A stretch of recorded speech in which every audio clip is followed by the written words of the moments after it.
This is the story of how two respected doctors crossed an unforgivable line, and how their victim rose from the ashes of trauma to exact a revenge that no one could have anticipated. Dr. Sandra Andrews stood in front of her full-length mirror, smoothing down the front of her emerald green cocktail dress.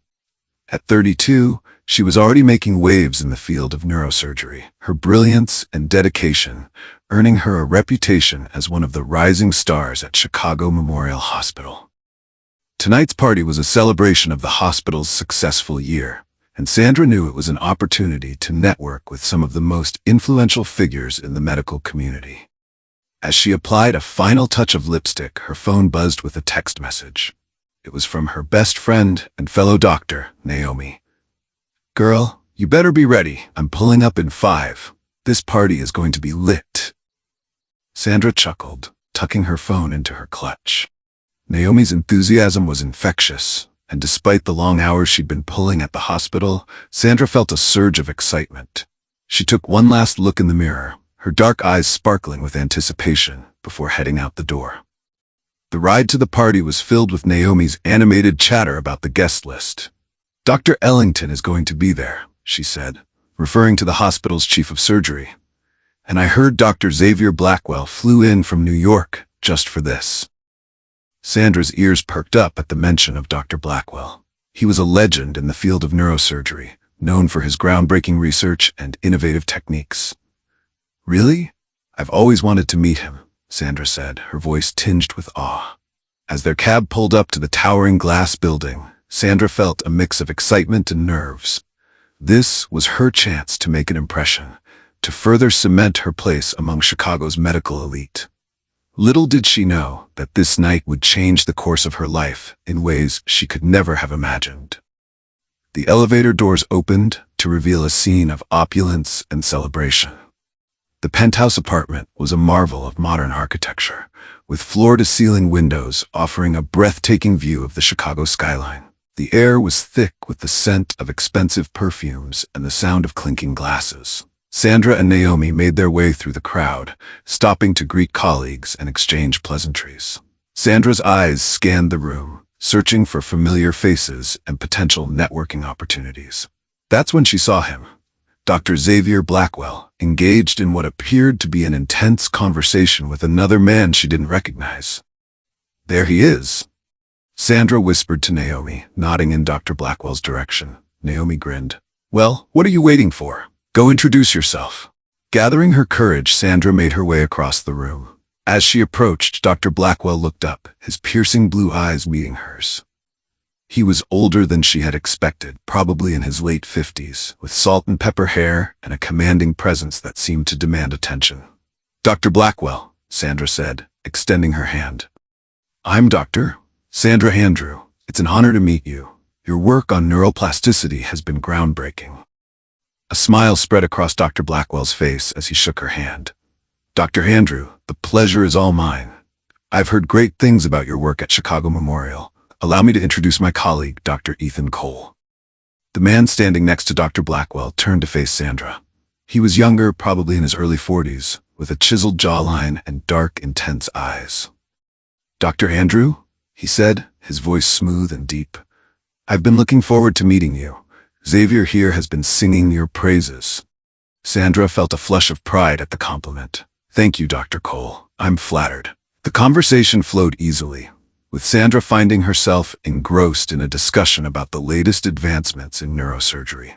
Dr. Blackwell and Dr. Cole seemed genuinely interested in her opinions, and Sandra felt a sense of belonging she had never experienced before in her professional life. As the night wore on, Sandra found herself spending more and more time with the two doctors. They introduced her to other influential figures in the medical community, always speaking highly of her accomplishments. Sandra couldn't believe her luck.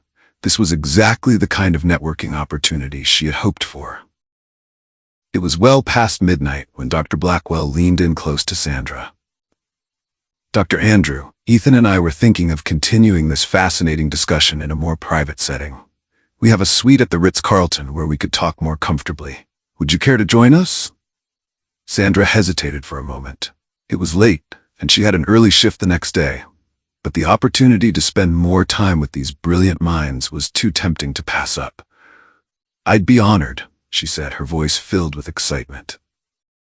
As they made their way out of the party, Sandra caught Naomi's eye across the room. Her friend gave her a thumbs up and a wink, clearly impressed by Sandra's ability to connect with such prestigious figures. Sandra smiled back, feeling on top of the world. Little did she know that her decision to accompany Dr. Blackwell and Dr. Cole would be the beginning of a nightmare that would haunt her for years to come. The suite at the Ritz-Carlton was the epitome of luxury, with plush furnishings and a panoramic view of the city. Sandra settled into a comfortable armchair while Dr. Blackwell poured drinks for the three of them. The conversation picked up where it had left off at the party, with the two older doctors seeming genuinely interested in Sandra's ideas and experiences. As the night wore on, Sandra began to feel a strange heaviness in her limbs. Her thoughts became fuzzy, and the room seemed to spin slightly. She attributed it to the late hour and the drinks she had consumed, but a small voice in the back of her mind whispered that something wasn't right. "Are you feeling all right, Dr. Andrew?" Dr. Cole asked, his voice sounding distant and distorted. Sandra tried to respond, but her tongue felt thick in her mouth. She watched in growing horror as Dr. Blackwell and Dr. Cole exchanged a look that sent a chill down her spine. "I think it's time we moved on to the real reason we invited you here, Sandra," Dr. Blackwell said, his once friendly tone now cold and menacing. The next few hours passed in a blur of terror and pain. Sandra's clouded mind struggled to comprehend what was happening to her, but her body was paralyzed, unable to fight back or call for help. The two men she had admired and respected revealed themselves to be monsters, their actions so heinous that Sandra's mind recoiled from the memory, even as it was happening. When Sandra finally regained full consciousness, she found herself alone in the hotel room. The first rays of dawn were peeking through the windows, casting an eerie light on the scene of her nightmare. Her body ached, and her mind reeled with the horror of what had transpired. As the full weight of the situation crashed down upon her, Sandra curled into a ball on the floor, her body racked with sobs. How could this have happened? How could she have been so naive? The respected doctors, the men she had looked up to, had violated her in the most horrific way imaginable. For hours, Sandra remained on the floor, alternating between fits of tears and periods of numb shock. It was only when her phone began to buzz incessantly, Naomi worried about her whereabouts, that Sandra finally stirred. With shaking hands, she picked up her phone and typed out a message. "I'm okay. Need some time alone. Talk later." It was a lie, of course. Sandra was far from okay, and she knew she would never be the same again. As she gathered her belongings and prepared to leave the hotel room, a cold resolve began to form in the pit of her stomach. The men who had done this to her were powerful, respected members of the medical community. They probably thought they were untouchable, that she would be too afraid or ashamed to speak out against them. But they had underestimated her. Sandra Andrew was not a woman to be trifled with. As she stepped out of the hotel and into the harsh light of day, she made a silent vow to herself. She would not be a victim. She would not let them get away with this. They had taken something from her, but in doing so, they had awakened a fury they could never have anticipated. Sandra didn't know how yet, but she knew with absolute certainty that she would have her revenge. And when she was done, Dr. Xavier Blackwell and Dr. Ethan Cole would rue the day they ever laid eyes on her. The days following the incident passed in a haze for Sandra. She called in sick to work, unable to face the thought of stepping foot in the hospital where she might encounter her attackers. Her phone buzzed constantly with messages from concerned colleagues and friends, but she couldn't bring herself to respond to any of them. Naomi, worried by Sandra's sudden withdrawal, came by her apartment several times, but Sandra refused to open the door. She couldn't bear the thought of anyone seeing her in this state, couldn't stomach the idea of explaining what had happened.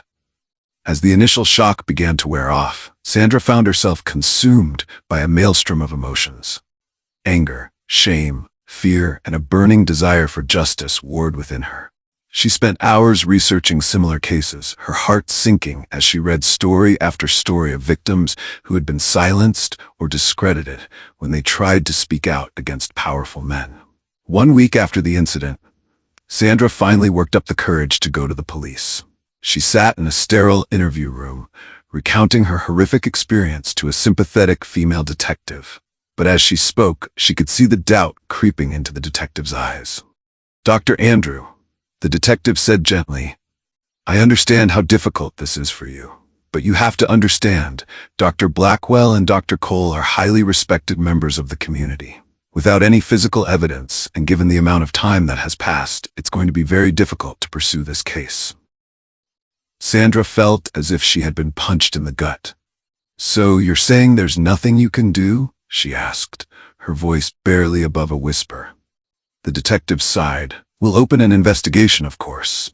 But I have to be honest with you. Cases like these, especially against men in positions of power, are notoriously difficult to prosecute. You should prepare yourself for the possibility that this might not go to trial." As Sandra left the police station, she felt a cold fury settling over her. The system that she had believed in, the justice she had expected, was failing her. But if the law wouldn't help her, she would have to take matters into her own hands. That night, as she sat in her darkened apartment, Sandra made a decision. She would return to work, facing her attackers with her head held high. But it wouldn't be business as usual. No, she would bide her time, gather information, and plan her revenge carefully. Dr. Blackwell and Dr. Cole had chosen the wrong woman to victimize. They thought their power and influence would protect them, but Sandra was about to prove them wrong. She was intelligent, resourceful, and now she was driven by a righteous anger that would not be quenched until justice was served. As she drifted off into a fitful sleep, Sandra's last thought was a promise to herself. This isn't over. Not by a long shot. 2 weeks after the incident, Sandra stepped through the sliding doors of Chicago Memorial Hospital. Her head was held high, her stride purposeful, but inside, her heart was racing. She had spent days preparing for this moment, steeling herself for the possibility of encountering her attackers. As she made her way to the neurosurgery department, Sandra was acutely aware of the stares and whispers that followed her. News of her unexplained absence had clearly made the rounds. She ignored them all, focusing on the task at hand. "Dr. Andrew!" The familiar voice of Dr. Ellington, the chief of surgery, rang out behind her. Sandra turned, plastering a neutral expression on her face. "Dr. Ellington," she greeted him, her voice steady. "It's good to have you back," he said, his brow furrowed with concern. "We were worried about you. Is everything all right?" For a moment, Sandra considered telling him everything, but the memory of the detective's doubtful eyes held her back. "I'm fine," she lied smoothly. "Just a bad case of the flu. I'm feeling much better now." Dr. Ellington nodded, though he didn't look entirely convinced. "Well, take it easy today, and if you need anything, my door is always open." Sandra thanked him and continued on her way, her mind racing. She had expected to feel fear or anxiety upon returning to work, but instead she felt a strange sense of calm. She was in her element here, and she would use that to her advantage. As she settled into her office, Sandra began to formulate a plan. She couldn't go after Blackwell and Cole directly. They were too powerful, too well protected. But every fortress had its weak points, and Sandra was determined to find theirs. Over the next few weeks, Sandra threw herself into her work with a fervor that surprised her colleagues. She volunteered for extra shifts, attended every department meeting, and went out of her way to build relationships with the hospital staff at all levels. To the outside observer, it might have looked like Sandra was simply dedicated to her job. But each interaction, each late night at the hospital, was a carefully calculated move in her grand plan. She learned that Dr. Blackwell was planning to open a new neurosurgery center at the hospital, with Dr. Cole as his right-hand man. The project was still in its early stages, shrouded in secrecy, but Sandra knew it was their pride and joy, and potentially their Achilles heel. As she gathered information piece by painstaking piece, Sandra felt a grim satisfaction. Blackwell and Cole thought they had broken her, but they had no idea what was coming. She would dismantle their lives with the same precision she used in the operating room. And when she was done, they would wish they had never laid eyes on her. One evening, as Sandra was leaving the hospital after another long shift, she ran into Naomi in the parking lot. Her friend's face lit up at the sight of her. "Sandra, I've been so worried about you," Naomi said, pulling her into a hug. "Are you okay? What happened?" For a moment, Sandra considered confiding in her friend, but she knew that involving Naomi would only put her at risk. Instead, she forced a smile. "I'm fine, really. Just needed some time to myself. But I'm back now, and I'm ready to take on the world." Naomi studied her face for a moment, clearly not entirely convinced. "Well, if you say so. But you know I'm here if you need anything, right?" Sandra nodded, feeling a pang of guilt for keeping her friend in the dark. But this was her battle to fight, and she would do it alone. As she drove home that night, Sandra's mind was buzzing with plans and possibilities. She had taken the first steps on her path to revenge, but the real work was just beginning. Blackwell and Cole had no idea what was coming for them, and by the time they realized the danger they were in, it would be far too late. As weeks turned into months, Sandra's plan began to take shape. She had become a model employee, earning the trust and respect of her colleagues and superiors. Her work was impeccable, her bedside manner praised by patients and their families. To the outside world, Dr. Sandra Andrew was the picture of a dedicated, rising star in the medical community. But beneath this carefully crafted exterior, Sandra was meticulously gathering information and laying the groundwork for her revenge. She had discovered that Dr. Blackwell's new neurosurgery center was more than just a vanity project. It was the cornerstone of a massive expansion plan for the hospital, one that would cement Blackwell's legacy and make him and Dr. Cole very, very rich. Through careful eavesdropping and strategic, accidental encounters with various hospital staff, Sandra had pieced together the details of the project. The center would use cutting-edge technology and revolutionary surgical techniques, many of which were still in the experimental stages. Blackwell and Cole were pushing the boundaries of medical ethics, promising miracle cures to desperate patients. Sandra knew this was her opportunity. If she could expose the ethical violations and potential dangers of their project, she could bring their entire empire crashing down around them. But she needed hard evidence, something that would be impossible to ignore or cover up. One evening, as Sandra was working late in her office, she overheard a heated conversation from the conference room next door. She recognized Dr. Cole's voice, raised in anger. "We can't wait any longer, Xavier. The investors are getting impatient. We need to move forward with human trials." "It's too risky," Dr. Blackwell's voice replied, sounding uncharacteristically uncertain. "The animal trials showed significant side effects. If something goes wrong with a human subject, then we'll deal with it," Cole snapped. "We've come too far to back out now. Besides, these patients are terminal anyway. They've got nothing to lose." Sandra's blood ran cold at the callousness in Cole's voice. She had suspected they were cutting corners, but this was beyond unethical. It was criminal. Over the next few weeks, Sandra carefully maneuvered herself into a position where she could access more information about the project. She volunteered to assist with some of the preliminary research, earning herself access to restricted areas of the hospital and confidential files. What she found shocked her to her core. Blackwell and Cole weren't just pushing ethical boundaries, they were obliterating them. They had falsified data from animal trials, downplayed severe side effects, and were preparing to use desperate, terminally ill patients as guinea pigs for untested procedures. Sandra knew she had to act fast. The human trials were set to begin in just a few months, and once they started, people's lives would be at risk. But she couldn't go to the authorities with what she had.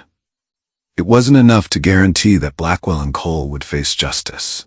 She needed irrefutable proof, something that would make it impossible for them to wriggle out of the consequences of their actions.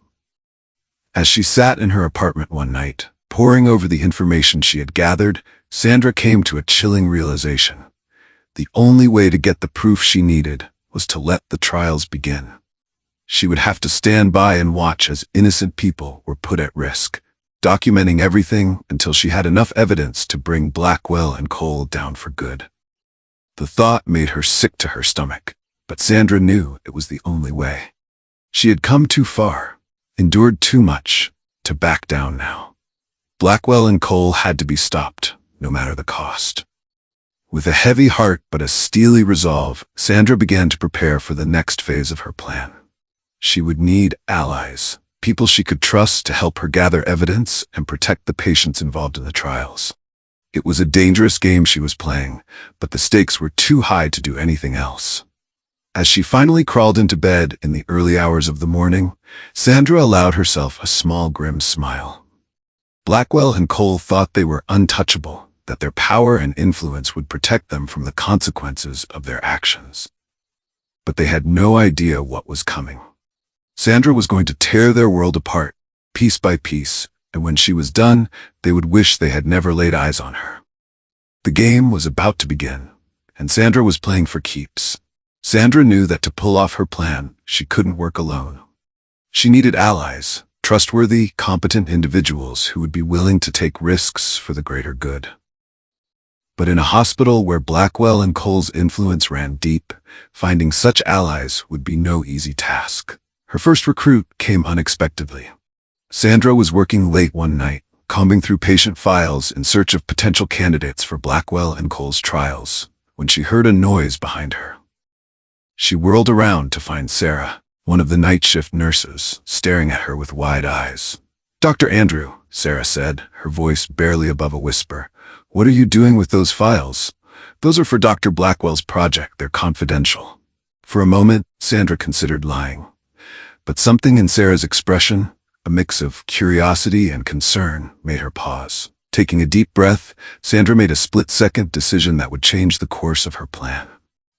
"Sarah, what I'm about to tell you is going to sound crazy," Sandra began, "but I need you to listen carefully." Over the next hour, Sandra laid out everything she knew about Blackwell and Cole's unethical practices, careful to leave out any mention of her personal vendetta. Sarah listened in stunned silence, her face growing paler with each revelation. This is horrible," Sarah said when Sandra finished. "We have to stop them." "But how? They're so powerful." Sandra leaned forward, her eyes intense. "That's where you come in. I need someone on the inside, someone who can help me gather evidence. It'll be dangerous, and I'll understand if you don't want to get involved. But if we don't do something, people are going to get hurt." Sarah was quiet for a long moment, her brow furrowed in thought. Finally, she looked up at Sandra, determination written across her face. "I'm in," she said firmly. "What do you need me to do?" With Sarah on board, Sandra's plan began to gain momentum. The nurse's access to patient records and her ability to move freely through the hospital without arousing suspicion proved invaluable. Together, they began to build a comprehensive picture of Blackwell and Cole's operation. Sandra's second ally came in the form of Dr. James Chow, a brilliant young researcher in the hospital's lab. Sandra had noticed him watching Blackwell and Cole with poorly disguised skepticism during department meetings. One day, she decided to take a chance. "Dr. Chow," she said, catching him alone after a particularly tense meeting, "can I speak with you privately?" In the privacy of an empty conference room, Sandra laid out her suspicions, watching Chow's face carefully for his reaction. To her relief, his expression quickly shifted from surprise to anger. "I knew something wasn't right with their data," Chow said, shaking his head. "The results they've been reporting, they're too good to be true, but I never imagined it was this bad." "Will you help us?" Sandra asked. "We need someone with your expertise to analyze the real data, to prove that what they're doing is dangerous." Chow didn't hesitate. "Absolutely. It's our duty as scientists and doctors to protect our patients. Whatever you need, I'm in." With Sarah and Chow on her side, Sandra felt her confidence growing. But she knew they needed one more person to complete their team. Someone with legal expertise who could help them navigate the complex world of medical law and ethics. That person came in the form of Olivia Dawson, a fierce, no-nonsense lawyer who specialized in medical malpractice cases. Sandra had crossed paths with her before, during a particularly difficult case involving a patient's family. She remembered being impressed by Olivia's sharp mind and unwavering commitment to justice. Arranging a meeting with Olivia was tricky. Sandra couldn't risk being seen with her at the hospital. Instead, they met at a small cafe on the other side of town, where Sandra laid out everything they had uncovered so far. Olivia listened intently, her expression growing grimmer with each passing minute. When Sandra finished, the lawyer leaned back in her chair, a determined glint in her eye. "What Blackwell and Cole are doing isn't just unethical, it's criminal," Olivia said. "But bringing them down won't be easy. We'll need rock-solid evidence, and we'll have to be prepared for them to fight back with everything they've got." "So you'll help us?" Sandra asked, hardly daring to hope. Olivia nodded, a fierce smile spreading across her face. "Oh, I'm in. I've been waiting for a chance to take down some of these god-complex doctors who think they're above the law. Let's make them pay." As Sandra left the cafe that day, she felt a surge of hope for the first time in months. She had assembled a team of allies, each bringing unique skills and perspectives to the table. Together, they stood a real chance of exposing Blackwell and Cole's crimes and bringing them to justice. But Sandra knew the hardest part was yet to come. The human trials were set to begin in just a few weeks, and once they started, the clock would be ticking.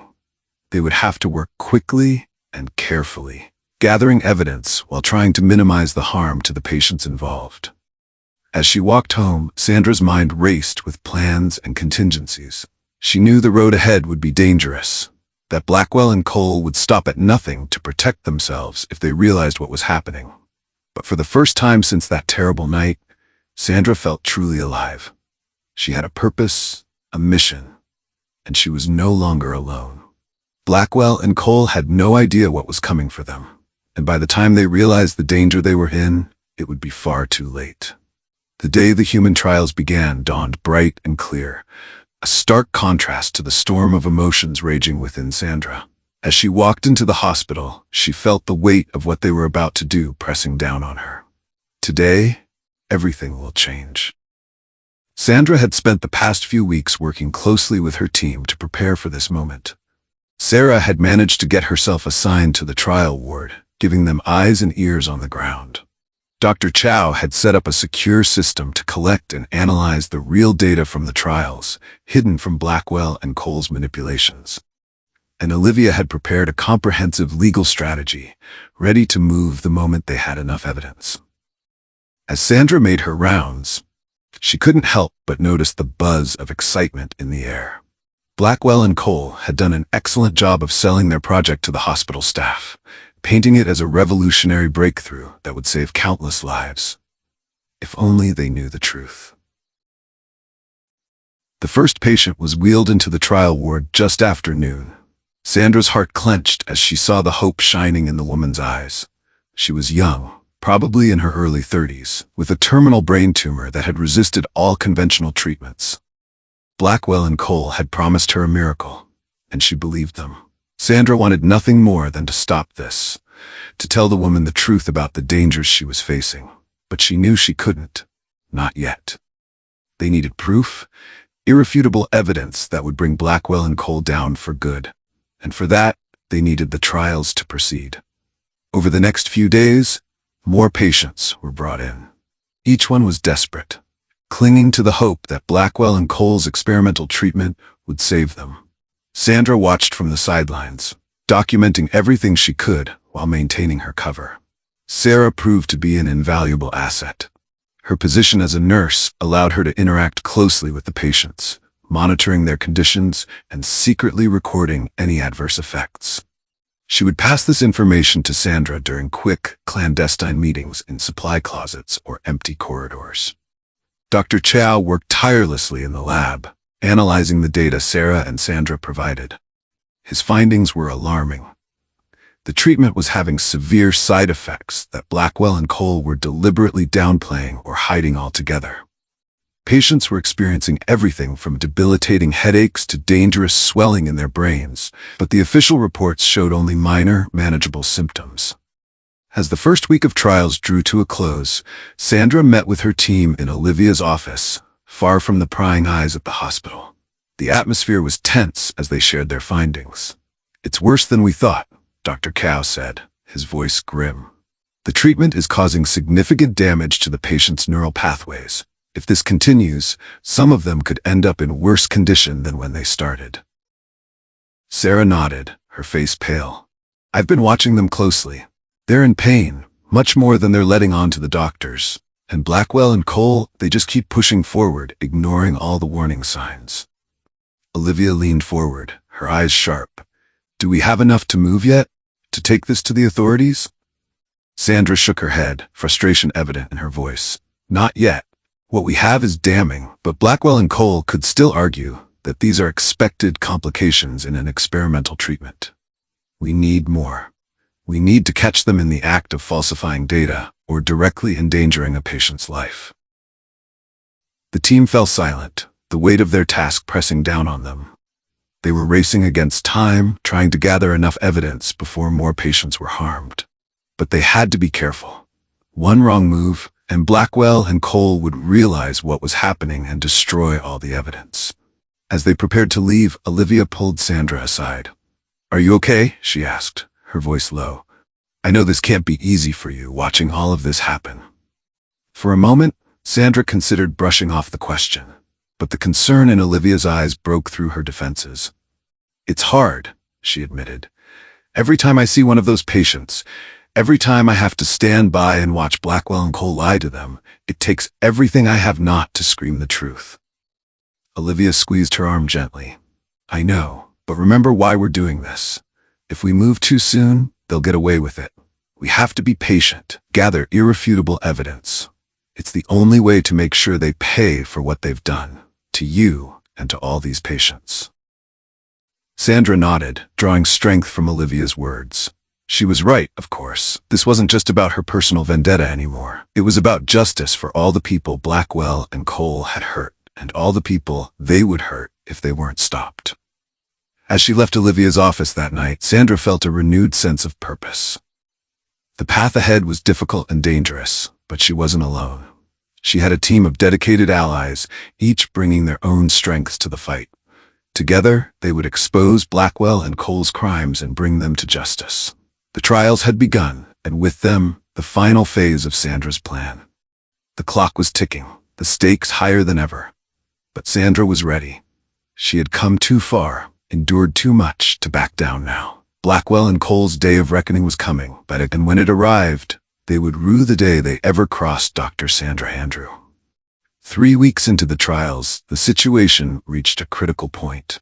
The side effects of Blackwell and Cole's treatment were becoming increasingly severe, and it was getting harder to hide the truth from the other hospital staff. Sandra and her team were working around the clock, gathering evidence and trying to protect the patients as much as they could without blowing their cover. It was on a Tuesday afternoon when everything changed. Sandra was in the middle of a routine checkup with one of her regular patients when her pager went off. The message was from Sarah, and it was urgent. Emergency in trial ward. Come now. Sandra's heart raced as she made her excuses and hurried to the trial ward. As she approached, she could hear raised voices and the frantic beeping of medical equipment. She pushed through the doors to find a scene of chaos. One of the trial patients, a middle-aged man named Robert, was convulsing violently on his bed. Dr. Cole was there, barking orders at the nurses, while Dr. Blackwell stood off to the side, his face ashen. Sarah caught Sandra's eye from across the room, her expression a mix of fear and determination. What happened? Sandra demanded, rushing to Robert's bedside. Unexpected complication, Dr. Cole snapped, not looking up from the patient. Nothing we can't handle. But Sandra could see the truth. This wasn't an unexpected complication. It was the result of the dangerous, untested treatment Blackwell and Cole had been administering. And now, a man's life hangs in the balance because of their arrogance and greed. For a moment, Sandra was torn. Every instinct as a doctor screamed at her to intervene, to do whatever it took to save Robert's life. But she knew that if she acted now, she'd winning. As Sandra stood there, time seemed to slow down. In that moment, she made a decision that would change everything. She stepped forward, her voice ringing out clear and authoritative. Step aside, Dr. Cole, she said firmly. I'm taking over. Cole's head snapped up, his eyes blazing with anger. You have no authority here, Dr. Andrew. This is my patient. But Sandra was already moving, her hands steady as she began to administer the treatment she knew Robert needed. Not the experimental drug that was killing him, but proven methods to counteract its effects. Sarah, she called out, get me the crash cart and page Dr. Cow, now. As Sarah rushed to comply, Sandra turned to face Blackwell and Cole. "This ends now," she said, her voice low and dangerous. "Your trial is over." For the next hour, Sandra fought to save Robert's life, her team working seamlessly around her. Dr. Chow arrived, bringing with him the antidote they had developed based on their analysis of the trial data. Slowly, Robert's condition began to stabilize. As the crisis passed, Sandra became aware of the stunned silence in the room. The other doctors and nurses were staring at her, their expressions a mix of awe and confusion. Blackwell and Cole stood off to the side, their faces pale with the realization that their scheme had been exposed. Sandra took a deep breath, then turned to address the room. "What you've just witnessed is the result of an unethical and dangerous medical trial," she said, her voice steady. "Dr. Blackwell and Dr. Cole have been deliberately falsifying data and endangering patients' lives for their own gain." She nodded to Sarah, who produced a flash drive. "On this drive is all the evidence we've gathered over the past months. Every falsified report, every hidden side effect, every lie they've told to patients and to this hospital." As if on cue, Olivia walked into the room, flanked by 2 police officers. "Dr. Xavier Blackwell, Dr. Ethan Cole," she said, her voice ringing with authority. "You're under arrest for medical malpractice, fraud, and endangering the lives of your patients."